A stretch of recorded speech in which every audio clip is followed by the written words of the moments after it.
अरे यार 3 बजे फिल्म शुरू हो जाएगी, तू क्या कर रही है? बस मुझे 5 मिनट दे, मैं अभी साड़ी बदल कर आती हूँ। अरे बहू, तू अचानक कहाँ जा रही है? तेरी सास तुझे आवाज दे रही है। अरे छोड़ ना, ये बुढ़िया कभी नहीं सुधरेगी। क्या हुआ माँ जी? मैंने आपको कितनी बार मना किया है कि मुझे जाते हुए टोका मत कीजिए। मैं फिल्म देखने जा रही हूँ।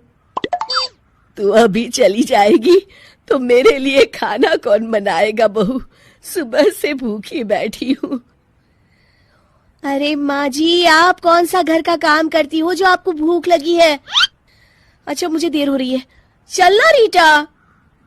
अंजलि के जाते ही सीता देवी अपनी किस्मत को कोसते हुए सारा दिन घर में भूखी बैठी रहती है। इस तरह अंजलि अपना बहू होने का कर्तव्य कभी नहीं निभाती थी। वहीं दूसरी तरफ अपनी सास के खाते से पैसे निकाल के अपने शौक पूरे करती थी। लेकिन सीता देवी इस उम्मीद पर थी कि एक दिन उसकी बहू सुधर जाएगी।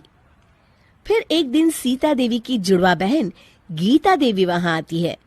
अपनी बहन को घर के काम करते हुए देख गीता देवी आग बबूला हो जाती है। अरे ये सब यहाँ क्या चल रहा है सीता? तेरी बहू कहाँ है जो तू घर के काम कर रही है? सीता देवी भावुक होकर रोने लगती है। अब तुझसे क्या छुपाऊं? मेरी बहू रत्ती भर भी मेरी इज्जत नहीं करती। मजबूरी में मुझे घर के सारे काम करने पड़ते हैं। वो तो बस सारा दिन अपनी सहेली के साथ सैर सपाटा करने में लगी रहती है। अच्छा, तो उस चिड़िया के पर निकल आए। तू चिंता मत कर, मैं ऐसी कई बिगड़ैल बहुओं को ठीक कर चुकी हूँ। अब मैं इस चुड़ैल से निपटूंगी। तू कुछ दिनों के लिए मेरे घर चली जा, मेरी बहू तेरी अच्छी देखभाल करेगी। फिर दोनों बहनें आपस में साड़ियां बदल लेती हैं और सीता देवी अपनी बहन के घर चली जाती हैं। देर रात अंजलि जब घर आती है तो अपने कमरे का नजारा देख उसकी आंखें फटी की फटी रह जाती है। हे राम, मेरे कमरे का एसी कहाँ चला गया? और मेरा 56 इंच का एलईडी टीवी कौन ले गया? अंजलि तहस के साथ अपनी सास के कमरे में जाती है।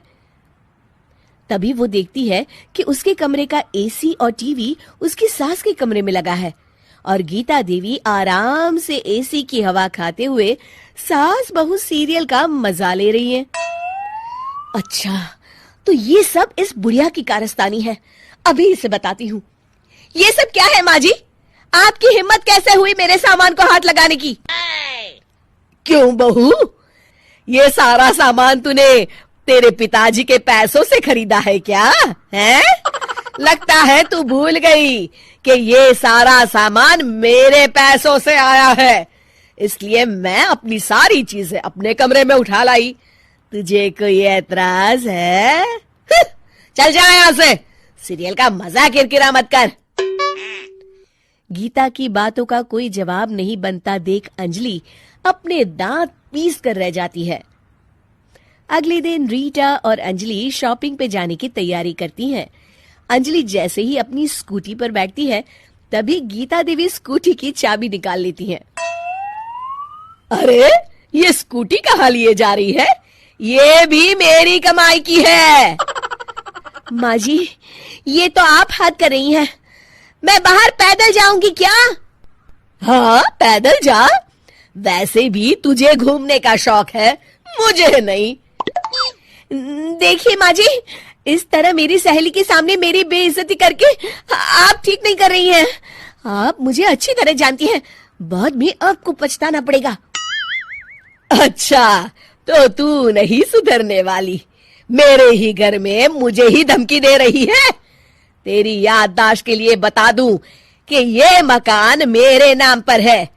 अब तू देख, मैं आज ही अपने बिल्लू वकील को बुलाकर ये सारी जायदाद अनाथालय को दान कर देती हूँ, फिर तुझे एक ढेला भी नहीं मिलेगा।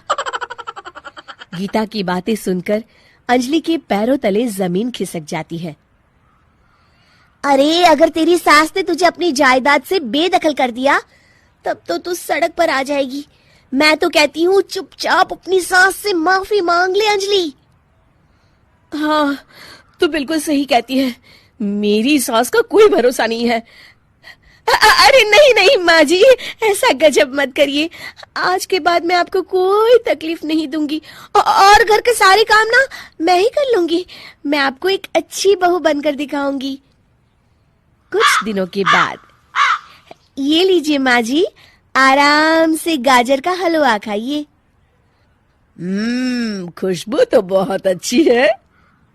हाँ माँ जी, वैसे मैंने सब काम कर लिया है, तो मैं आपके पैर दबा दूं, आप आराम से हलवा खाइए।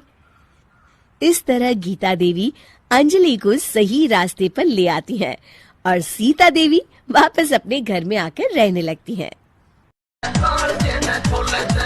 मेरा लूट लिया हंस हंस बोले से, प्यार की कटारी